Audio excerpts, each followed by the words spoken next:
is 3:30, so we will get started with the first of our 2 New Frontiers in Biomedical Research seminars for the spring quarter. Thank you everybody for joining us. Just a few comments about WebEx. I know you don't see anybody but the 4 of us on here, and Scott will return soon, but there are 76 people in attendance, so we've created it just so it's not distracting. You can submit questions in the Q&A at any time, and we will ask them. So as we have done in the past, each presenter will have about 15 minutes to share, and then we will open it up to questions and conversation, and that's usually our favorite part of the whole experience. So with that, I thank you all for joining us, and I will give a brief intro of our 2 speakers and our moderators today. So I am joined today, as always, by Dr. Calderer Moore, my partner in crime on all of the New Frontiers seminar series and professor in biomedical engineering. And this week, we're also joined by Dr. St. Amant, professor of English here at Louisiana Tech University. Our speakers today are Dr. Heidi Lawrence, associate professor of English at George Mason University. Lawrence studies the role that professional communication produced by physicians, health officials, and researchers play, and publishes her work in journals of Medical Internet Research, Rhetoric of Health and Medicine, Critical Public Health, Journal of the Medical Humanities, and the Yale Journal of Biology and Medicine. Dr. Lawrence came here last year and presented, I think it was 2 years ago. Year before, yep, no, 2019.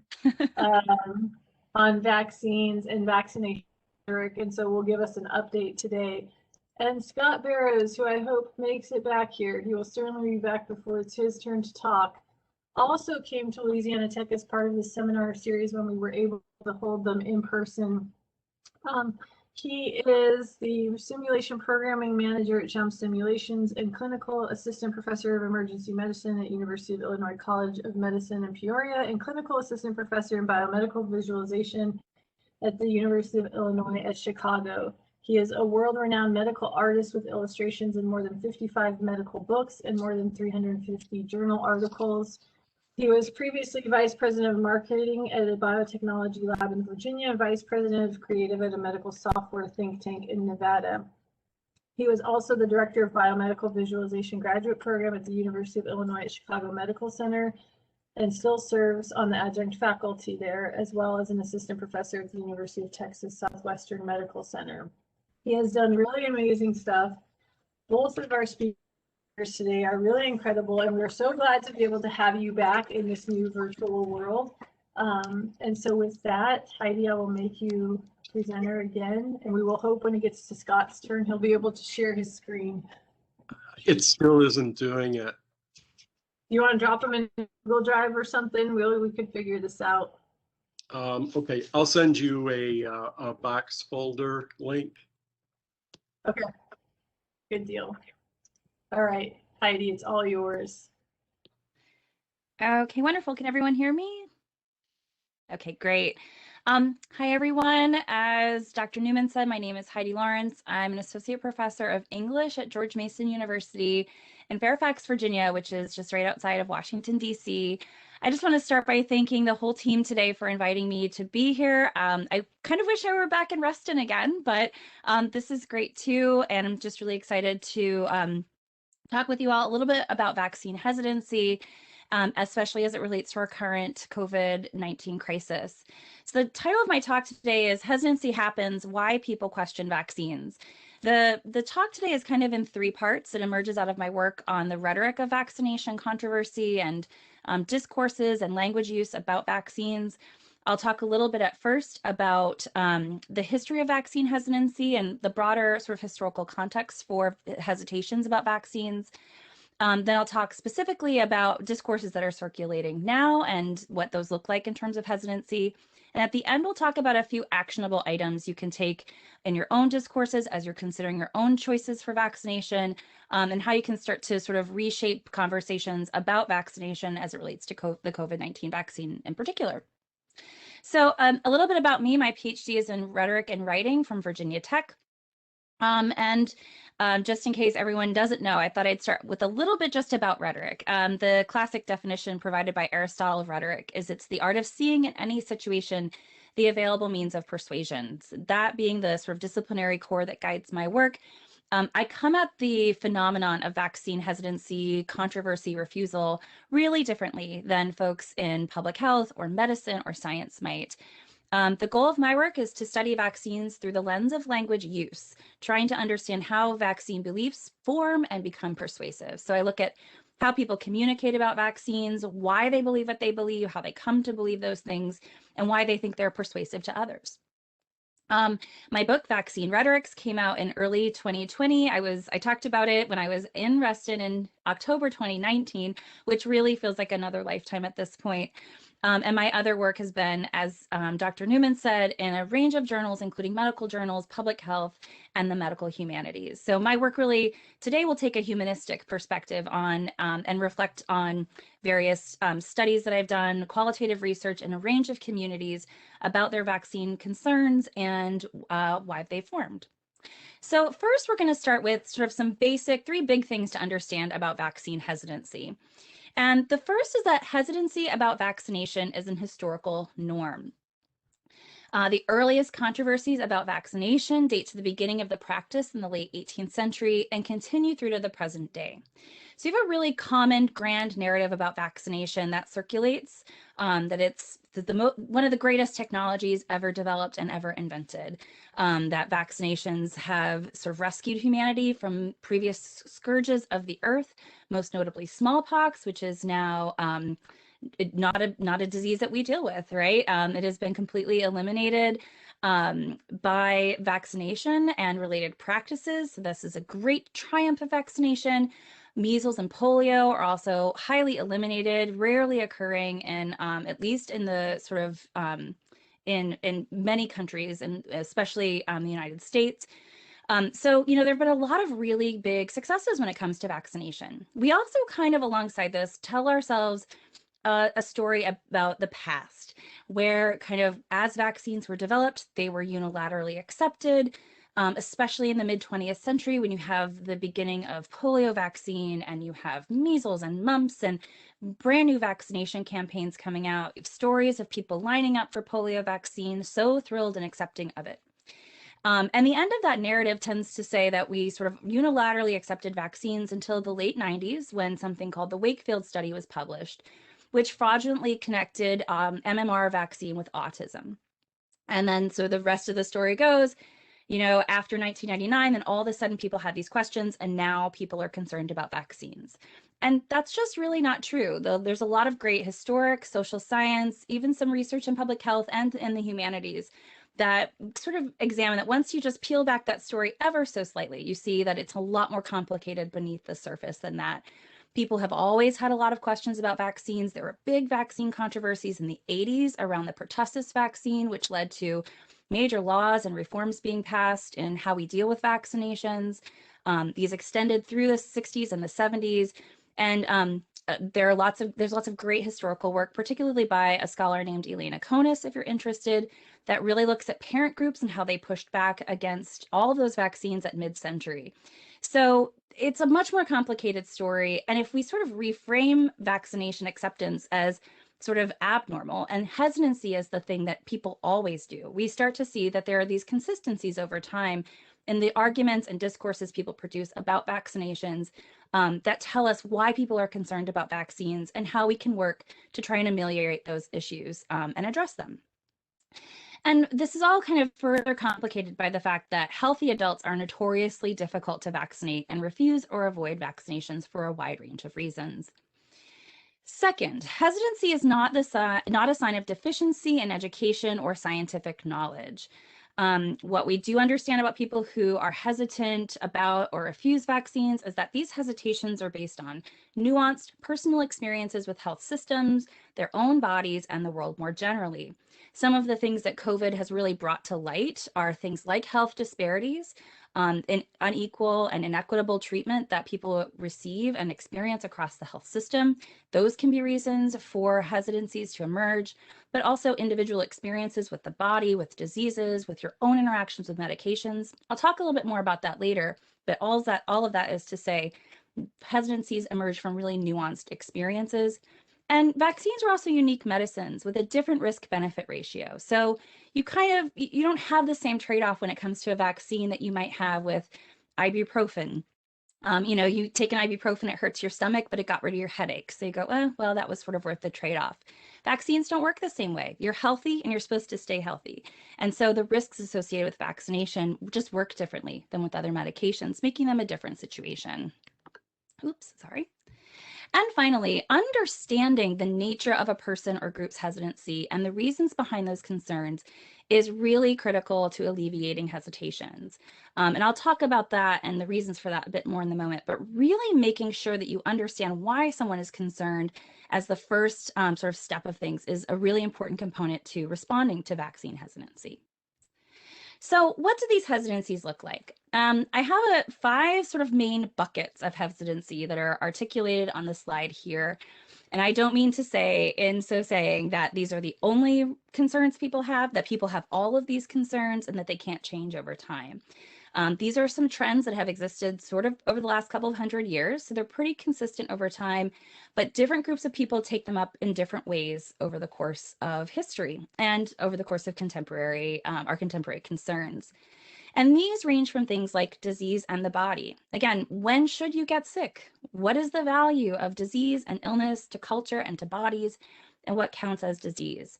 And if you think about all of the times that you've ever said, like, oh, I really fought off that cold, or you're proud of yourself when everyone else in your family came down with something and you didn't, right? We have ideas about the immune system, our own strength, different types of diseases and the value of them to our bodies and our own experiences that really shape our culture, our ideas of what disease are, and our opinions then, our feelings about the vaccines that are meant to prevent those diseases. Government and governing systems, obviously, through the issue of mandates or laws that require vaccines, we have had a lot of questions over time about when and how governments should get to mandate personal health choices like vaccinations. When can and should governments be trusted? When is a vaccine mandate a slippery slope that will lead to other types of mandates that we're perhaps less comfortable with? Religion is a well-known source of skepticism.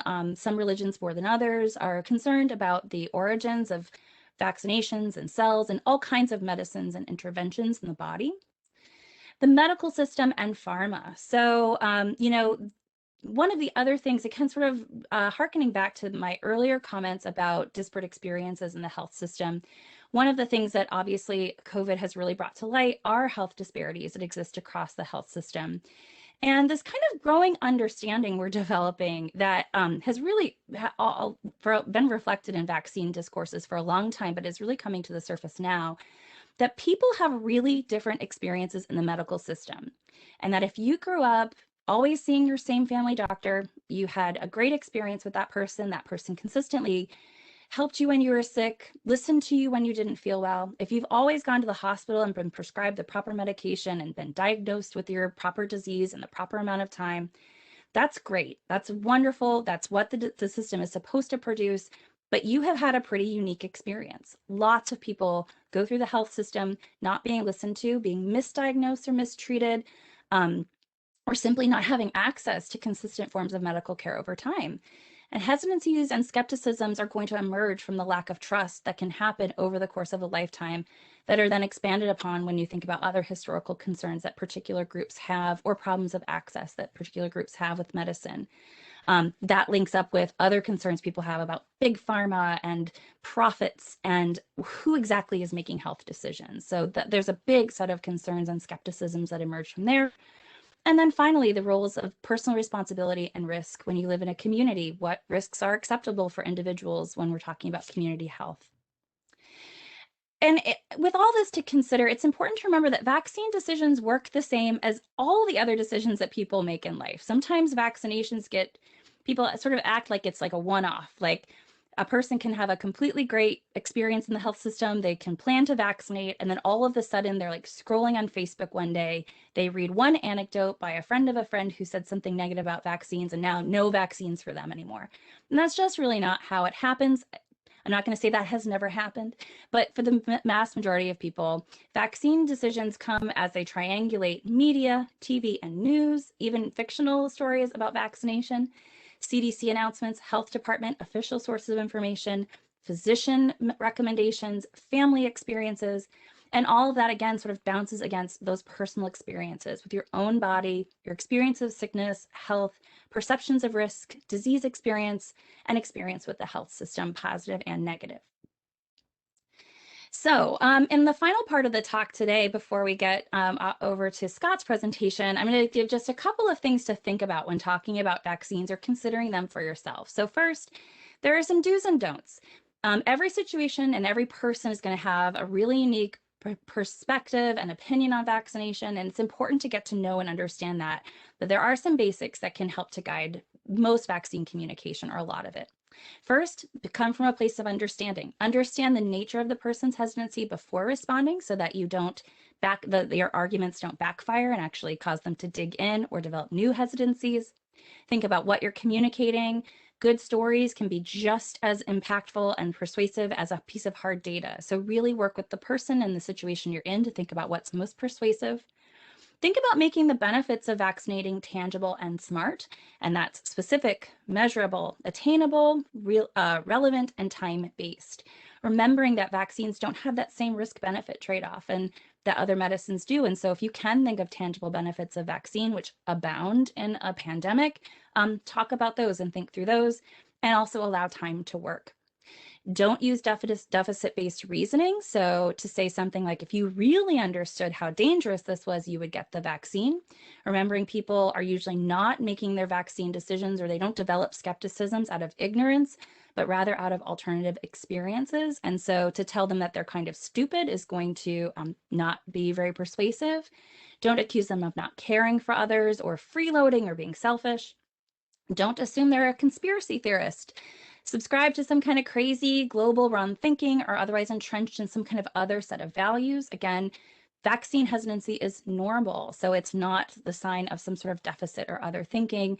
And try to avoid emphasizing mandates as mechanisms to enforce compliance. This can actually scare people into sort of in principle refusing a vaccine. Even if they support the vaccine, they don't want to be forced to do it. And then as young adults in the audience, those of you who are young adults, you know, one thing that this time is sort of calling upon you to do is make health decisions in new ways, perhaps for the first time. You're certainly faced with a range of decisions as 18 to 22, 24-year-olds that I didn't have on my plate when I was 18 to 22. And so this is a great opportunity to start to understand your own health networks and learn about how to make health decisions. Think about the information you need to make informed decisions.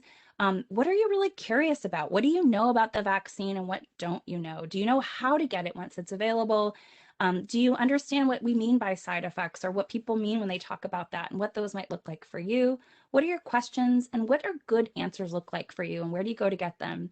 Think about who you trust most for information: your parents, doctors and health practitioners, professors, faith communities, peers, and all of that in addition to verified sources of information. This is really your time to figure out how you make these kinds of decisions. You're already practicing that in your daily practices with mask wearing and distancing, but thinking about how that relates to vaccination, how you're going to be a health decider moving forward is an important moment for you to kind of take your own agency and think through those questions. All right, and I think that's right at, or maybe a little over time, so I will hand it back over to everyone else. All right, thank you so much. All right, Scott, I got your slides, so I'm going to just got to say next. Okay, and it's going to be rapid fire.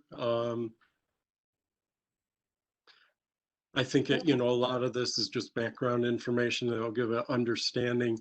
Anyway, I had a kind of a unique lab. It's affiliated in healthcare technology and about 5 other disciplines. It's kind of a new area. Next. And I'm based in Peoria, Illinois. It's a river city in central Illinois. It's actually the oldest settled, at least European settlement in the state, and was once a Native American tribal region. Next. And it's also the second largest medical center in the state, only to the Chicago area. Next. And the Jump Center is that red circle at the top. This is there are actually 3 medical centers and the University of Illinois College of Medicine, Peoria on this campus. Next. The Jump Center, where my lab is located, is a medical innovation institute, and we really take on challenges in healthcare and address them, whether it be technology, medicine, medical research, patient care, community outreach, but we don't do this alone. Next.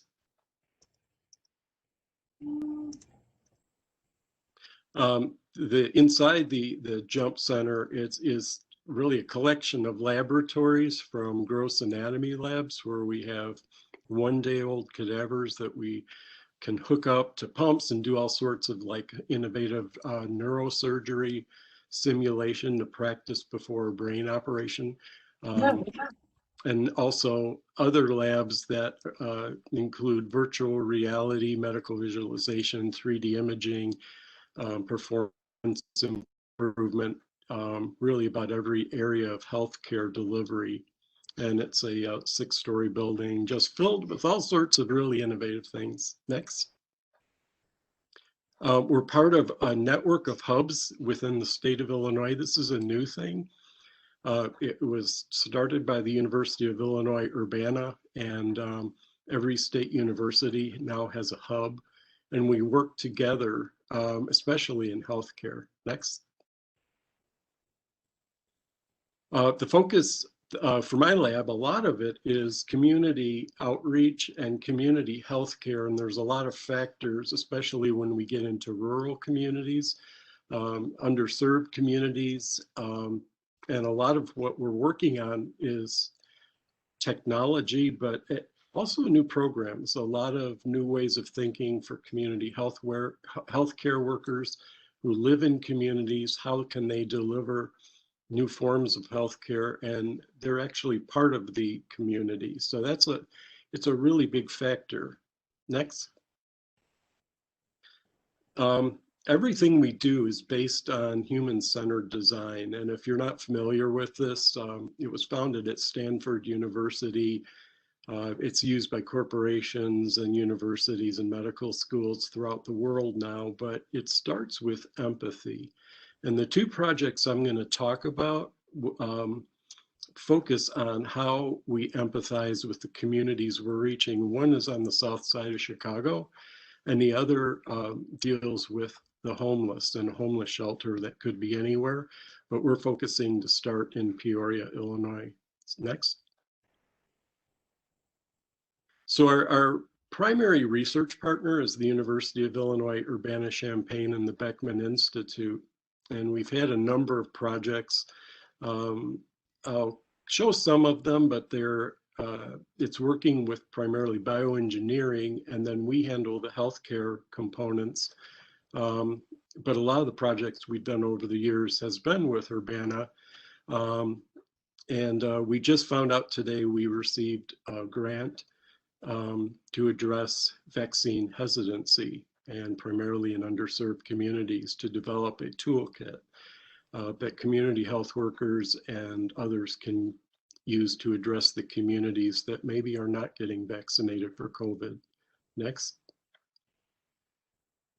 Some of the past projects, we create a lot of mobile apps that are integrated for patient care.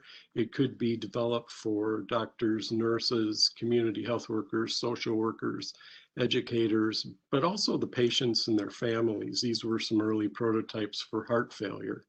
Next.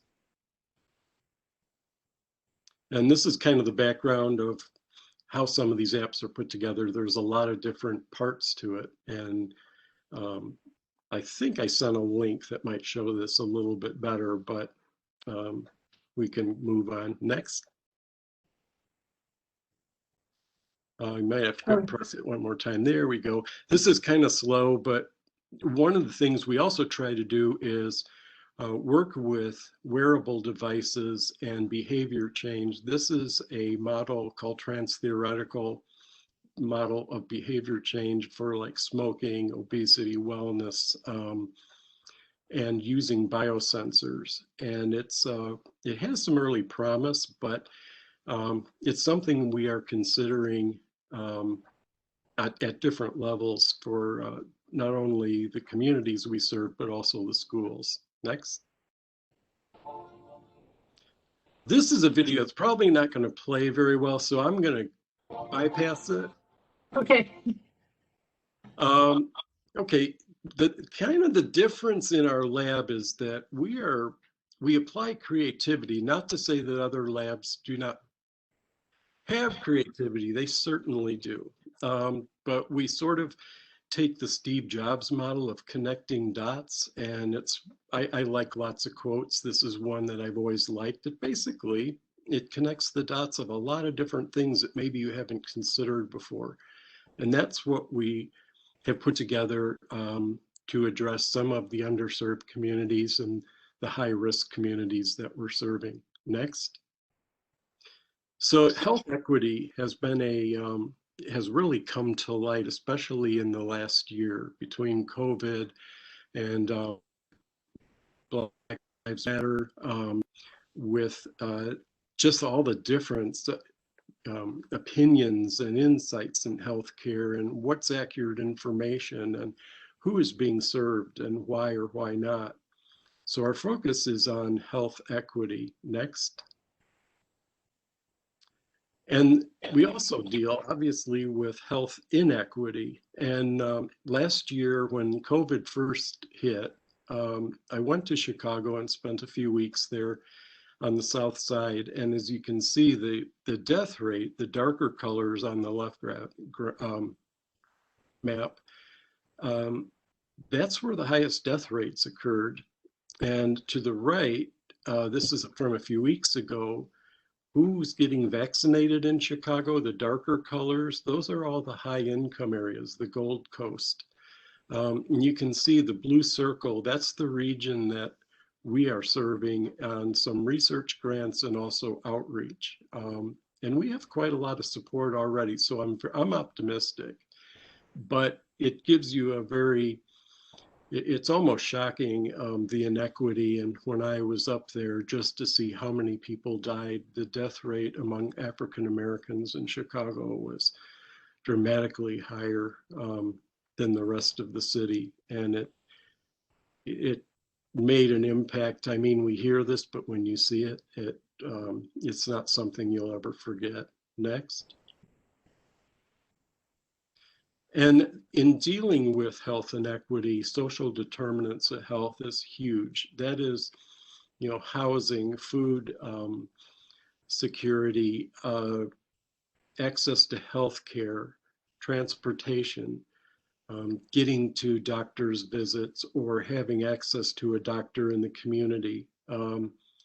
So these are basic, things that many communities take for granted, but these are actually the first items that we look at in each community and trying to resolve it, not just healthcare, but trying to help with the social determinants of health. And we have quite a few resources we've already created for this. Next.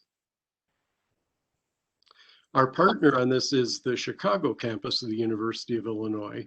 And we have a number of studies going on right now from members of each community that we're serving to faculty from various departments. We're trying to take every factor in our thinking so that we can provide the best solutions for those who have witnessed just a long history of racism, inequality, and lack of access. Next.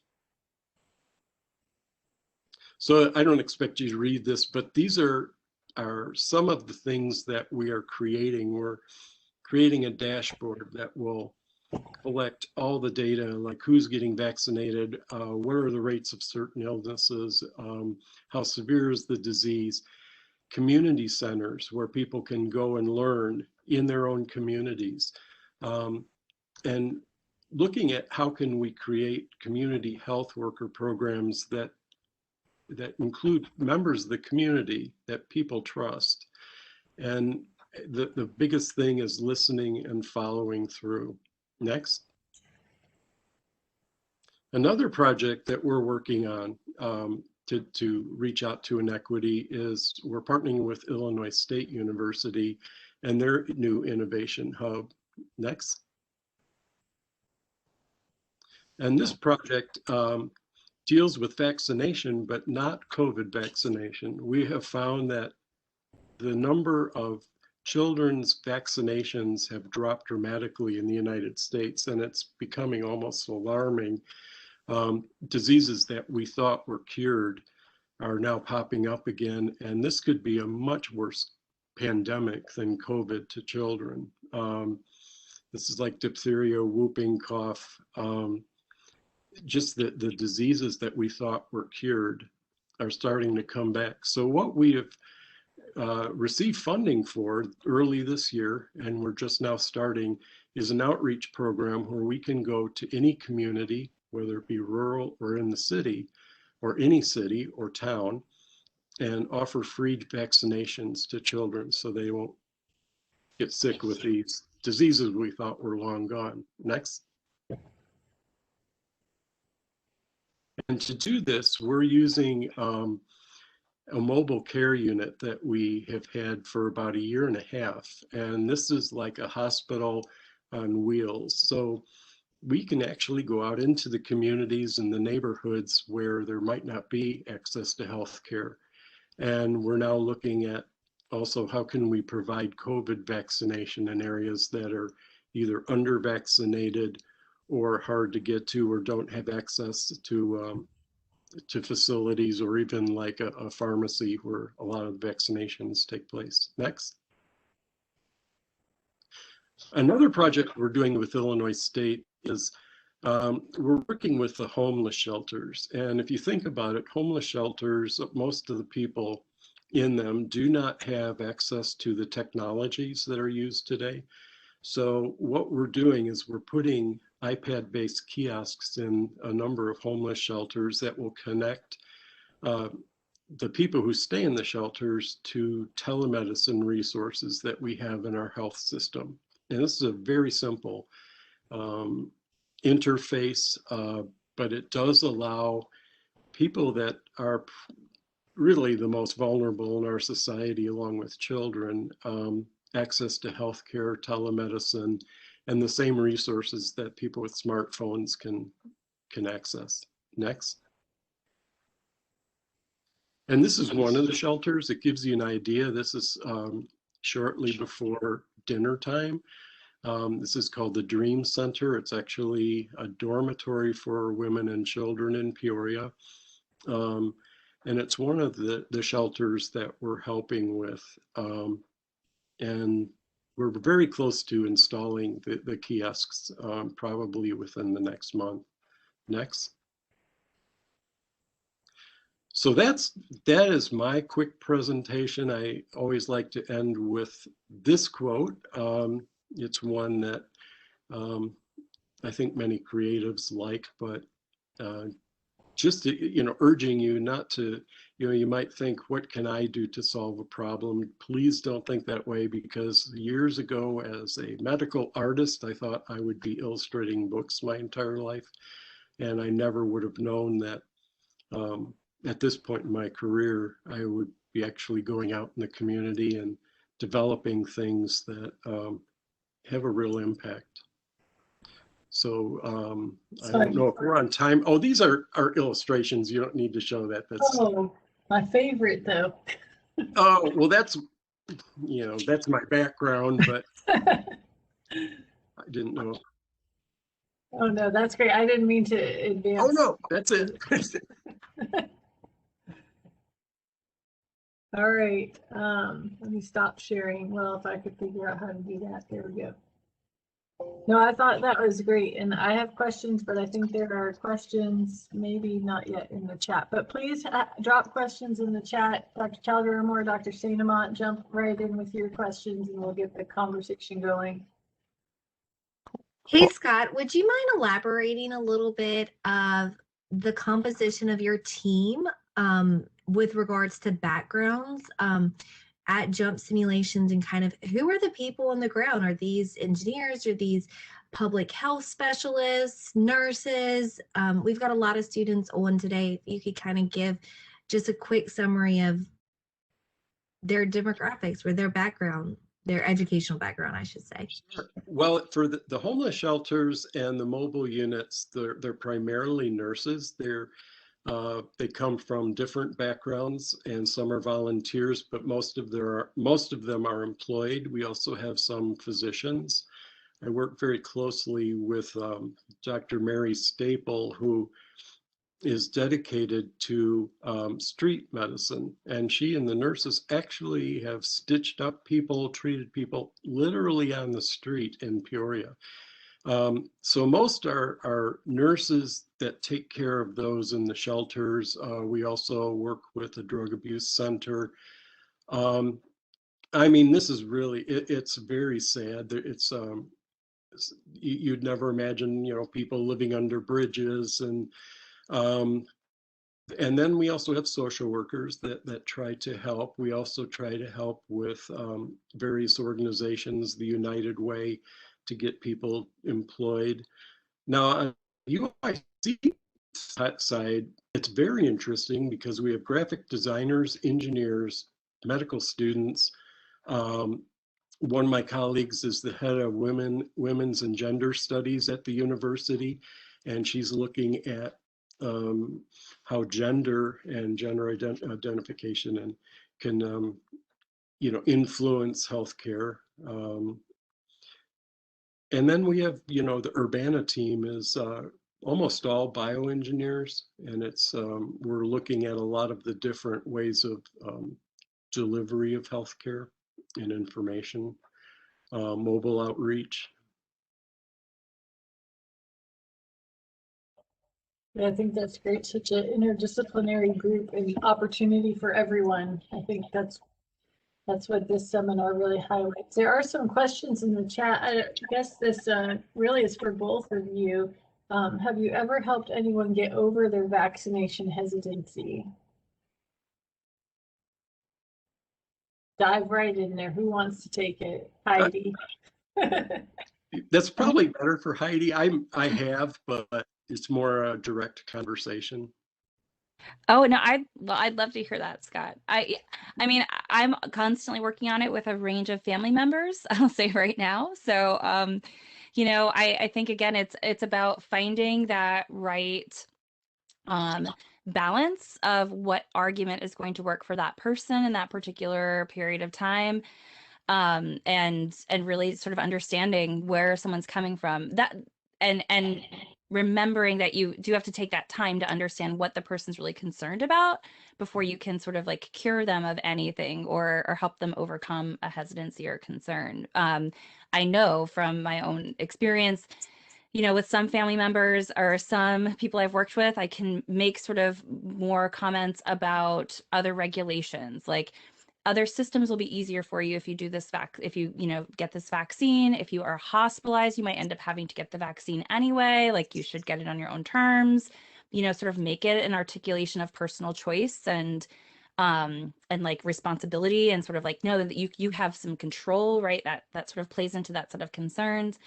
And then for other people, I talked to a group of a faith-based community recently, and we talked a lot about like, it's a great way to care for your neighbor, right? Getting a flu vaccine is the best way that you can help kids in your community and older and infirmed members of your community regain and reconnect with you all, right? And so like, knowing the communities and understanding where they're coming from is a really important component of, for me at least, for trying to understand and work against or work to fix and address the hesitancies at the core of what they're saying. I see the street medicine question. Yeah. I think that's a great one, and thank you for asking that. is it ethical or safe? It is as safe. I mean, these are people that literally have no one caring for them. And they do have to give approval and go through what we use an electronic health system called Epic. Now, the good thing about we're doing a lot with iPads is people can give their consent by video on an iPad, and it's usually with Dr. Staple and a nurse. So all records are entered into Epic. Who pays for it? Very good question. We pay for it. We cover it. We offer it, no charge. I have to say, you know, OSF Healthcare it's a Catholic-based healthcare system that walks the walk. I'm personally not Catholic, but I have the highest respect for their mission.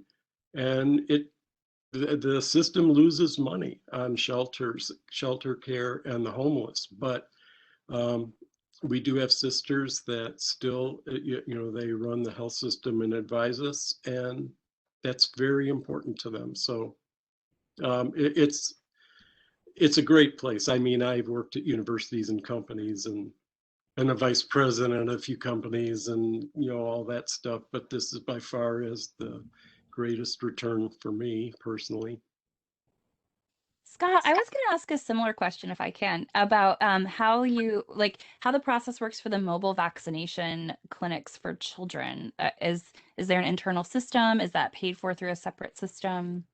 Yes, the government pays for the vaccine. It's called Vaccine for Children program. The vaccines are free.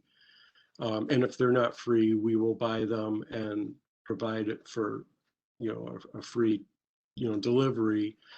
But that again, you know, the gas, and we pay for a driver. We did get some grant funding from an innovation grant that will help cover some of the mobile outreach, but it's a clinic. I mean, it's got examination rooms. You can't do surgery in it or anything, but it is a really good outreach program.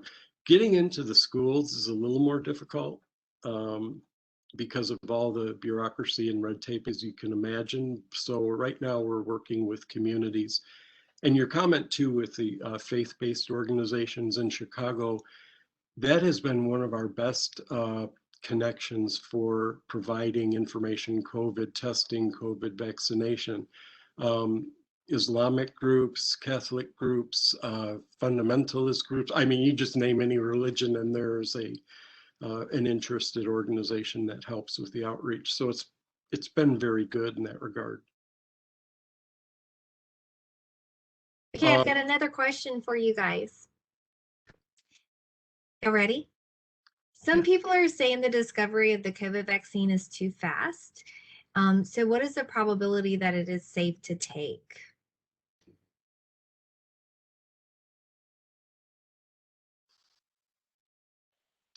Neither of y'all want to jump in right away? Do you want to take that first, Scott? Well, I'll take it from a personal standpoint. I can't really, I'm not a researcher. You know, I'm a cancer survivor, and so I put a lot of trust in the health system and did a lot of things from chemo, radiation, surgery to get so-called cured. So for me, there isn't much discussion. I have researched all the data, the information that I have found, and it's as safe as anything that, you know, as far as I can tell, but that again is a personal response.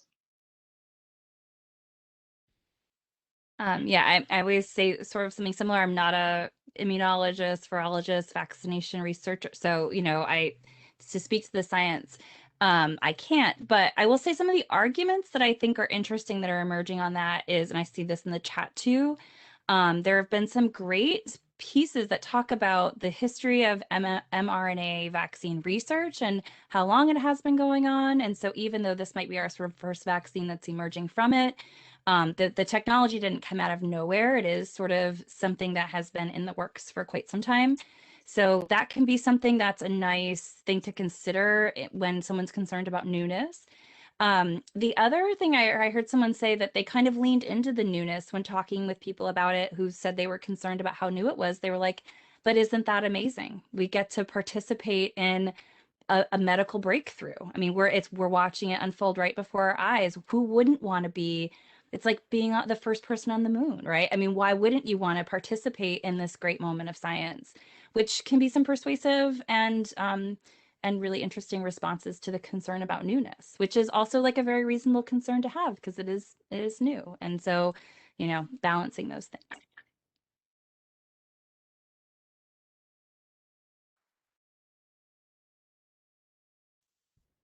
Kirk, I'm letting them go. They're mowing behind me, so I'm not turning my mic back on.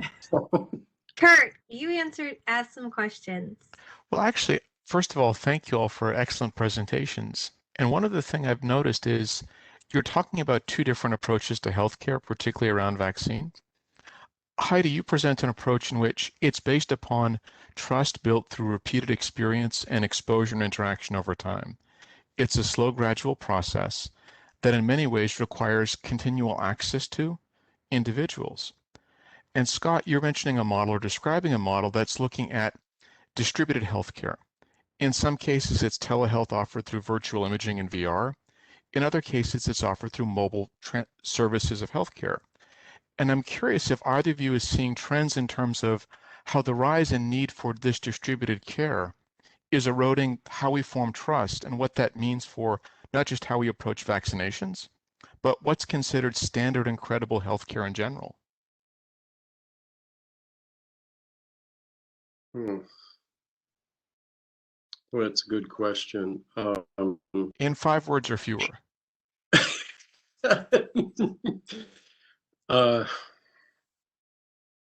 Boy, I don't know if I have a good answer for that.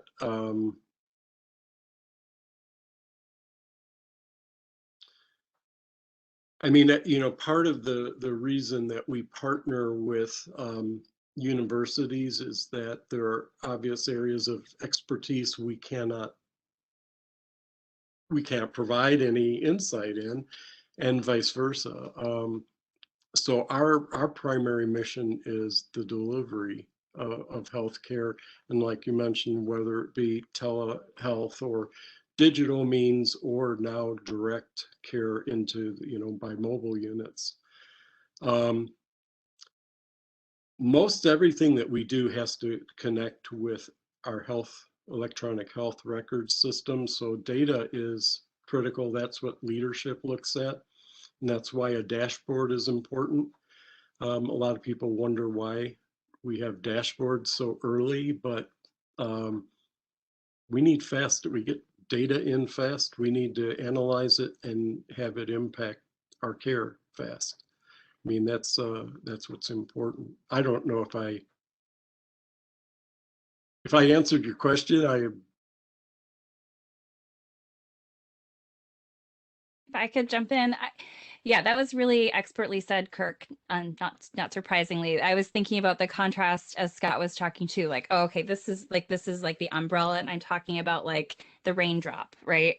And I think that in some ways, like you need both, given the state of well, especially in a pandemic, right? You can't have 300 million individual conversations and consultations, right? That's impossible.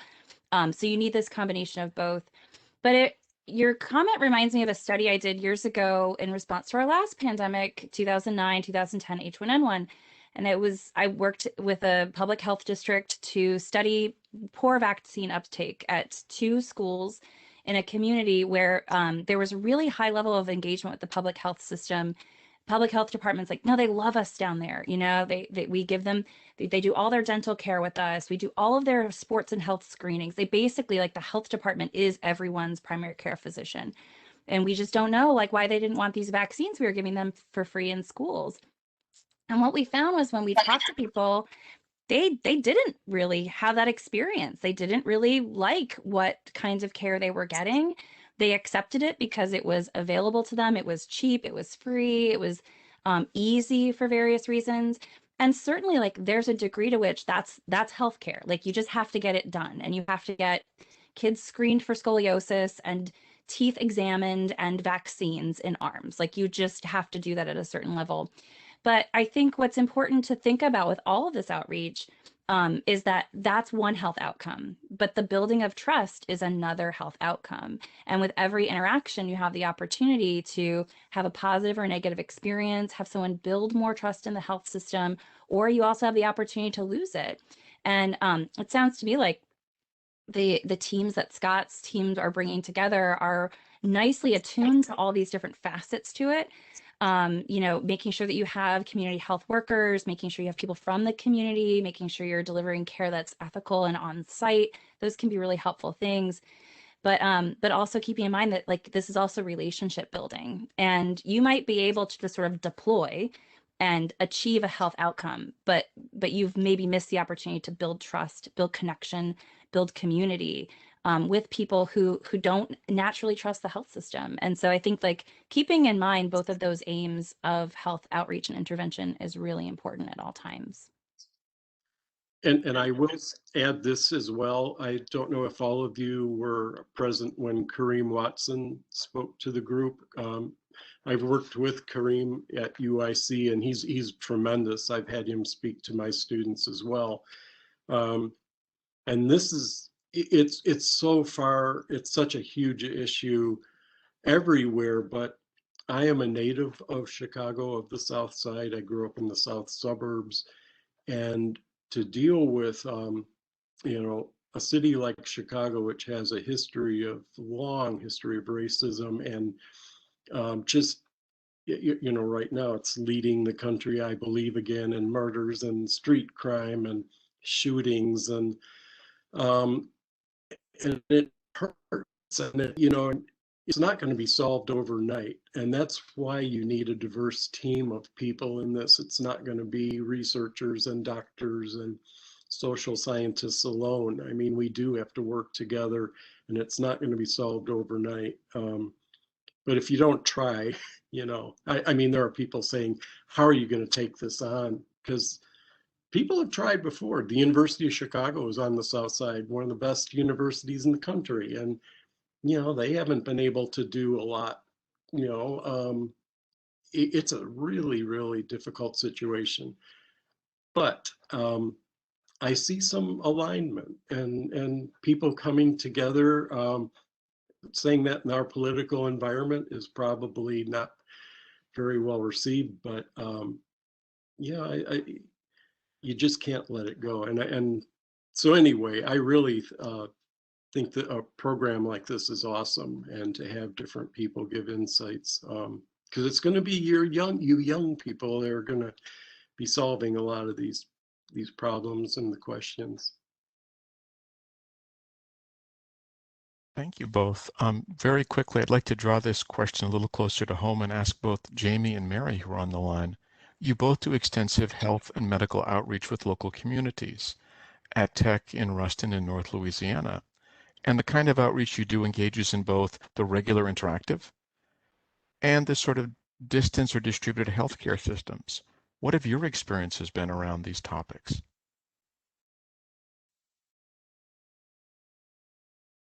Mary's not unmuting, but if a loud lawnmower comes behind me, you know, just ignore me. I don't know, because I'm learning a lot right now, and I want to ask more of these questions students have, because I find this conversation very challenging, and I've not, you know, I've lived in a bubble for the last year, and I will admit I've not interacted as much in outreach as I have before. But I think there is a lot of fear, and a lot of fear from the younger, even younger than the college generation, right? The younger kids who have heard so much and are so afraid of.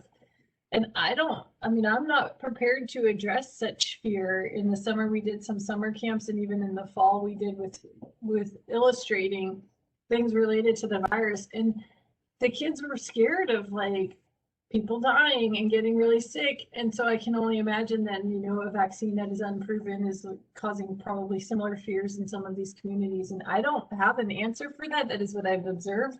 And, you know, I'm a biologist. I'm not prepared for that. And aside from my own kids, which is also a challenge. So I think there's fear, and how you address that is really it's so sensitive. So I really appreciated Dr. Lawrence's do's and don'ts, and I've totally done the don'ts. And some of it's coming from like, I'll defend myself, like a place of passion. Like I want it to be better. And so like, I just want you to do the right thing. That is not sensitive, and I'm totally aware of that, and I even know it while I'm doing it, but I don't have the tools. And so that was one of the questions I wanted to ask also, like, why are we not, given how heated this is, right? And how important it is, maybe because it all happened so fast and we've not had a chance to educate each other and ourselves. But man, I wish I were educated to do more than like share my own vaccine experience or whatever it is we're supposed to do to be open to the conversation that people want to have and not dictate to them what they should do, you know, because what do I know? I mean, I'm following the lead of other people, right? And trusting the science, like Scott said. And so there, I don't know, Kirk, did I answer your question? Probably not. I really don't have much to add to that. I have also kind of been in a little bubble with regards to outreach over the past year. I have tried to be open and open communications with friends and families and people that I know that, you know, I think that there is some hesitation with regards to, I mean, we have had our world had changed in a year. And so I think that it's completely reasonable for some people to take a moment and pause and really think. And I've been encouraging people just, you know, do your research and have conversations with people, because there's a lot of noise out there that I think is damaging with regards to really the power of science and the power of what we've managed as a country to do to get these vaccines in arms in less than a year. And so I kind of take a little bit of the approach of like, let's be part of this great, you know, opportunity to get, you know, us back, get our country back. Jamie, do you want to go ahead and ask the Yeah, I really want someone to ask this question, Heidi. So I've been like texting Mary and Kirk, but so this question that a student or somebody here asked about mandating or requiring students to get the vaccine to return to campus. Will this have a negative impact on how students interact with the vaccine? Is it ethical to require this novel vaccine, considering healthcare disparities and hesitancy towards it? I mean, this is a college campus we're talking to, and this is certainly a question around the country. I think, like, what will fall be like and what will be expected. So Rutgers came out and required it. I think another school is like making it, is it Notre Dame maybe or something, was like giving it out. So how will that affect people's relationship with it? I think that was a good way to say it. So If I could jump in really quickly, yeah, I think the sole topic of my thought for the past 12 months. But I worked with a woman really closely for a long time who worked at the CDC. And she said that many people on the line won't remember this, but when they first issued the Gardasil vaccine, Texas came in hot and mandated it immediately. And everyone, public health, medicine, everyone except Merck was really mad about that. Because what that did was that immediately set off how dare now I'm forced to get it. Now we definitely won't be getting it. What do you have to hide? Why wouldn't you just leave it up to our choice? If it's such a great thing and so important, why wouldn't you just let smart, good people of Texas decide to get this on their own? And she articulated a really interesting perspective on mandates that matches for sure what I hear on the ground with just talking to people, which is that to mandate at the outset is really dangerous because it incites a lot of skepticism and concerns among people about why something would be mandated from the outset. It seems like crony capitalism. It seems like government overreach. It seems like all kinds of things. And so, you know, their thinking, or at least her thinking, was you really wait until you're at like 80% before you mandate. Like, you want to get all of the people who like want the vaccine. And we know that this is kind of how COVID is unfolding. Like 60% solid nationally at the individual or the local level, it's different. We've got like this 60% of people who are eager for it and really want it. And then we have this like 10% who are just like stalwart, not happy, don't want to get it, probably will never get it if they can avoid it at all. And then there's this 30% who can be convinced. And you want to sort of chip away at that 30% through relationships, through community outreach, through discussions, through just answering questions as much as possible, because the mandate in and of itself can be polarizing in ways that will force people, maybe they get this vaccine. And we know this from lots of research and like parents who've had concerns. They might end up vaccinating their kids, but they walk out of the doctor's office feeling awful, feeling like they have been mistrusted, feeling like they were not agents in their kids' care. And that's what you're setting up when you over mandate and you overplay your hand.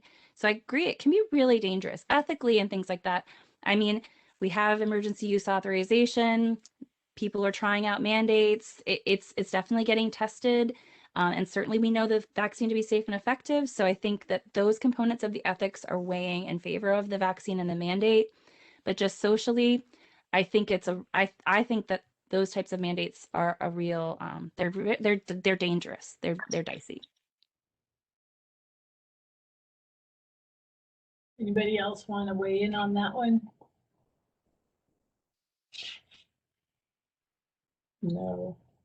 I think it raises the question. Oh, sorry, just go ahead, Scott. Well, none of the universities I work with are talking about that at all, about a mandate for vaccination. Yeah, I think it's a question for returning. You know, other vaccines are required when students go to school, and this is new, and so that's understandable. But it sort of, I think, really points to education, and so I think, Scott, I'm kind of curious what you have maybe found to be most effective. You know, given that your background is visual communication, and how powerful that can be, I think, to reach children and adults who aren't experts in the field, right? How have you found communicating something this difficult? You know, I think I sit here and I'm like, man, mRNA vaccine, probably the safest vaccine we've ever had, because it's not an attenuated virus. There's no live virus. Like, I'm playing all the, and like, that means nothing to most people who I talk to, because they don't know how the other vaccines they've taken were made and what went into that process, right? So I just wonder how you're finding educating and what you're finding maybe most effective in education. It's the hero in the neighborhood, or people in the neighborhood speaking to their neighbors. And you know, we had all these great high tech, I hate that term, but games and things that we were proposing that kids could play in school about how do vaccines work and how is this different and all that. And we'll still do that, I think, as a STEAM class, but it really is more of a human touch for most people. There are still many people that want to understand the science more, but at least with our experience, it's been people in the community, and, you know, whether it be a governor or someone that, you know, a community activist or a block leader in a community, that's been our experience. We do have a proposal with Pfizer to take this on, hesitancy, and if it's funded, that's exactly one of the things we want to find out. And it might be different for someone in a rural community versus someone in a big city, or different parts of the country. I do see some questions also on chat. There's one on about suing Pfizer or Moderna about adverse effects. And, you know, I have former students who work in the medical legal industry, and I have mixed feelings about that. As a healthcare worker, I think there's a lot of frivolous lawsuits that make us all pay a lot of extra money we shouldn't have to pay in healthcare. But I think this is, it's an emergency type situation. It's almost like a wartime situation. And some of the lawsuits, they're just put on hold, really, or they cannot take place otherwise. I think that would halt the vaccination programs if people start suing Pfizer and Moderna. I personally think there's way too much medical legal. People see it as a way of making a lot of money. No, I'm not saying that's always the case, but this is a different situation. I'm older than probably anyone on this call. And I remember as a child being marched down in school to get our polio vaccinations in school. Everyone got it. And some kids got sick and had different effects, and nobody even thought of, suing, or that it really wasn't the culture back then. But this is it's a crisis across the world, and so it's different. I'm sure Pfizer, Moderna, they're all going to make a ton of money on this, but. So to follow that, oh, sorry, Heidi. Oh, I'm sorry. I just wanted to clarify if anyone has more questions about that. There's actually a vaccine injury compensation program. That's how we kind of mitigate risk in vaccination policy. So this emerges actually a little bit from the polio vaccine in the 50s, and then from the kind of big controversy that happened in the 80s around pertussis vaccine that I breezed right by in the presentation. But if you're interested in that question, there's a lot out there about that. But basically, it's exactly what the Reagan administration decided, was that no company would ever make a vaccine again if they could be individually sued for every little thing that happened after you had a vaccine, because it's really hard to tell. And so the way that it works is companies are indemnified from liability when they create a vaccine, always. And then, but what you can do is you can seek recourse through the Vaccine Injury Compensation Program. That's a federal program that compensates people if they are determined to have been legitimately injured through a vaccine. So there is compensation available, and that is a taxpayer-funded process that's separate. And so no, you cannot sue the company, but you can seek restitution through that process. Just wanted to let everyone know that in case they're curious. That's super, super resource, great information. I know we're almost out of time, but I really want to ask, going back to the comment you made, Scott, about how some diseases we thought were gone because of the vaccines we get as children kind of reappearing as people are not vaccinating.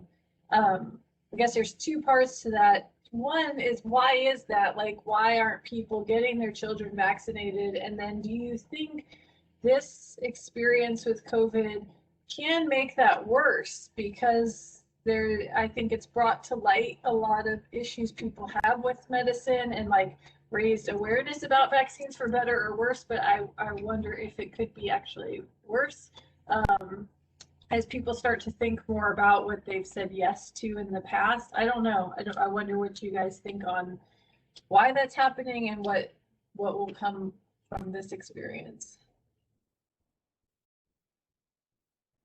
Does that make sense? Okay. As far as children's vaccination, I have mixed feelings about that.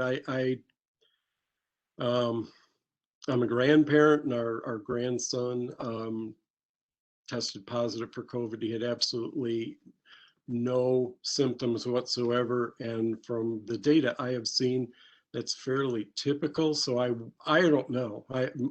Our own daughters are not going to have their kids vaccinated for COVID as it stands right now. And they all were vaccinated as adults. I think we have some time for that to answer it. And just the reality of the data is children are in more danger for, like I was saying, that the typical childhood diseases, those are much more critical to a child than COVID, at least statistically, overwhelmingly. So that is more important for us right now, is to get the children vaccinated like they should be, and that, like, children have been vaccinated for decades. So and you know why there is that gap now, why people aren't, just to go back to what Heidi mentioned, and the concerns over autism, which is now 30 years old, but still prevalent. Is that what it is?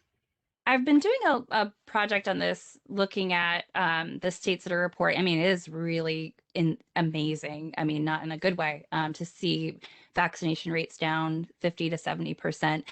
I think a lot of it is just lockdown. People are not going to the doctor unless they really feel like they have to. Moms are disproportionately home with kids. They're not going, daycares are closed.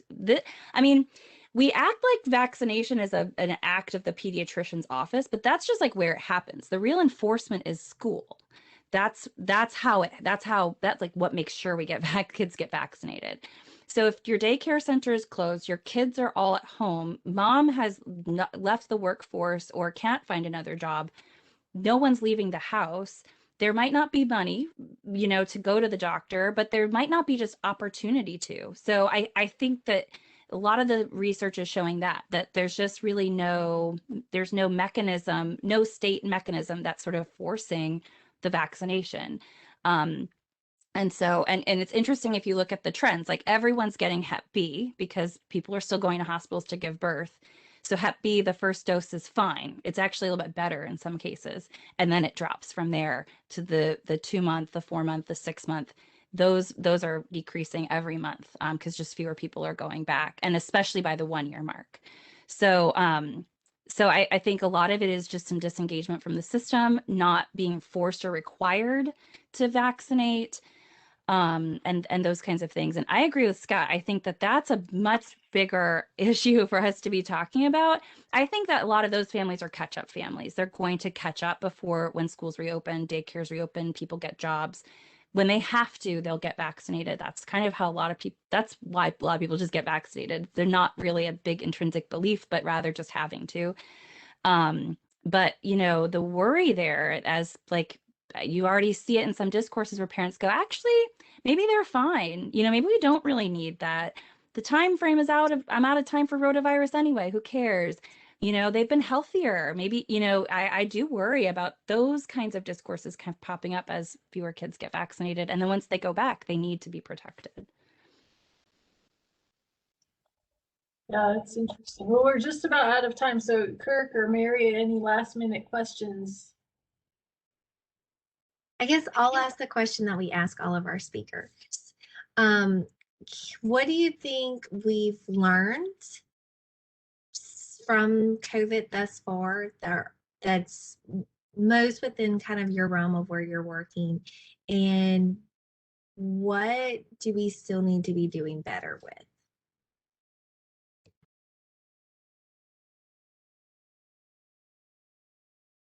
Well, Either of you jump in right away. from my viewpoint, we have learned a lot about telemedicine and home health care. What I was doing on the south side of Chicago is putting in home care units so that people could be followed. We let them use an iPad and had all sorts of different devices to measure, their oxygenation rate, their breathing. They could talk to a doctor or a nurse by video to keep people at home. And we learned a lot from that kind of program, to educating and the limits, what people hate, and school children, that some do well, some don't. But that has been a really big, I guess, silver lining. The biggest challenge is always for us, it's access and it's cost. For those in the most dire straits, we can help to some degree, but they're not, I'll be honest, they're not going to get the same health care as someone who has health insurance through an employer. So you have huge gaps. And that, for us, at least in my world and where I'm working right now, those gaps can be tragic. I mean, they are tragic. And that hasn't changed. I mean, vaccination rates for African American children are 20% lower than most other populations. The death rate, as I mentioned before, from COVID in Chicago is almost double in an African American community. And we knew this kind of stuff, but, hopefully this is going to be a wake-up call, probably the 100th wake-up call, but. I agree with something really similar. I think we finally we knew this, but we can finally sort of see that everyone has a very unequal experience in the healthcare system, not just at the top level of like who gets in and who doesn't, but that some people really, many people traverse that system and have just an entirely negative experience. We can't just look at medicine as this like unquestioned good, force for equality in society. Lots of people go to doctors and are misunderstood, not listened to, not treated ethically or appropriately or fairly. And there are real consequences, and we've known about that at the individual level for a long time. But now we see that this is the consequence of that happening over decades and decades and longer. Not even knowing how to fix the problem is such an important observation for everyone to kind of take themselves to task and say, people don't really even know what the problem is and why people are refusing vaccines or not going to the doctor or whatever it is when we need everyone to kind of show up and do that stuff. We know it's a lack of relationship that has happened over time because of some really negative experiences in the health system. And I hope that is something that we can address in some real ways, and that we don't just sort of look at communities and say like, we really need you to vaccinate and then leave as soon as the problem is over. That's the biggest, well, one of the bigger crimes. And we look at this as a point to say, we need to change the nature of the relationship here and the path forward, and make relationship building and trust building the center of a lot of these projects, because we can't just sort of abandon everything once everyone's played by the rules and done the thing they want them to do. I think that's all really good, and the lawnmower has returned, so pardon me. But I really appreciate this, and I hope what we've seen from the last few seminars on these topics is that, I mean, you're speaking to college students primarily and members of our community, and they ask questions about, how do I do this here? And so I think you all are really inspiring people and opening up their eyes to what the needs are, and that they all can have a part, right? You can be an English major or an artist, and you are just as valuable in this pandemic and healthcare as the doctors and scientists, right? So I really appreciate you guys doing this today. I always learn so much. I think we all do. So Mary and Kirk, thank you as well. And yeah, I appreciate your time and your insight and your experience, and keep it up, please. Thank you all so much again. I'm going to stop the recording.